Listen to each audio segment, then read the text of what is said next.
real event, which is something we try to do a lot. We have the 30 pieces of silver, which Judas was paid allegedly to betray Jesus, and so we kind of take that and build in our own little Sleepy Hollow mythology, in which that coin also is what turned Benedict Arnold, and today is now being considered popular. I think that's the thing that I enjoy most about the monsters and the incantations, is that it's more often than not, am I right, creatures that we know from other stories and from other fairy tales, but to take it and give it our own twist. I think that's what keeps the show exciting, in the same way as we take historical figures and give them our own twist. With the monsters, I mean, there's even more fun you can have with it. Like this year we've got the Pied Piper, but he's not a jaunty man in a red and yellow outfit frightening children.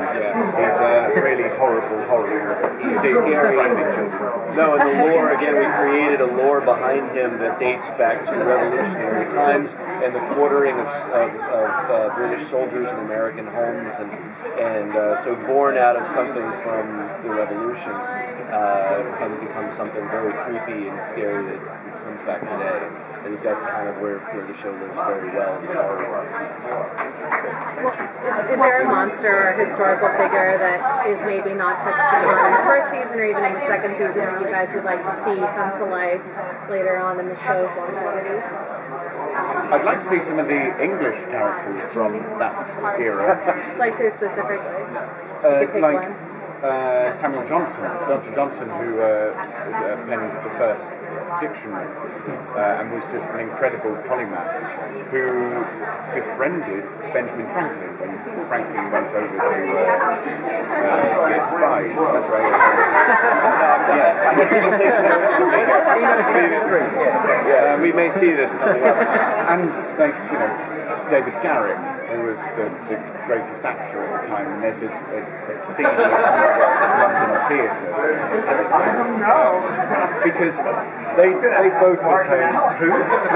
Well, that's what I'm like with all of the American historical figures. Really? So Benedict Arnold, you had no idea who that was? Benedict Arnold, I knew the name, I knew that he was not liked. But he also became one of you.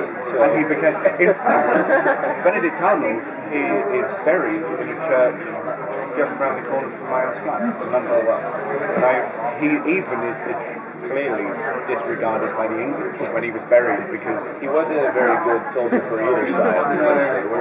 We're working on revising that history too. Well, one of the fun things you guys are doing this season is the Kindred. So what can you guys tease about that, and what can you share about your relationship with that as well? Well, we're actually showing a clip in the piano. If you're going to piano, we're showing a big clip that starts at the bank and then takes you all the way through the rising of the Kindred, which is pretty cool. That was one of the incantations that we had to go in the middle of the forest in the middle of the night to try and raise a kindred. It's scary. And that's when we looked at each other and went, this is actually really old Romany incantation that we're saying. How's the kindred dangerous to you guys, but also the enemies? It raises the question of how do you fight an enemy of a certain level, and when the only option is to create an enemy equally evil or sinister, how do you then control it?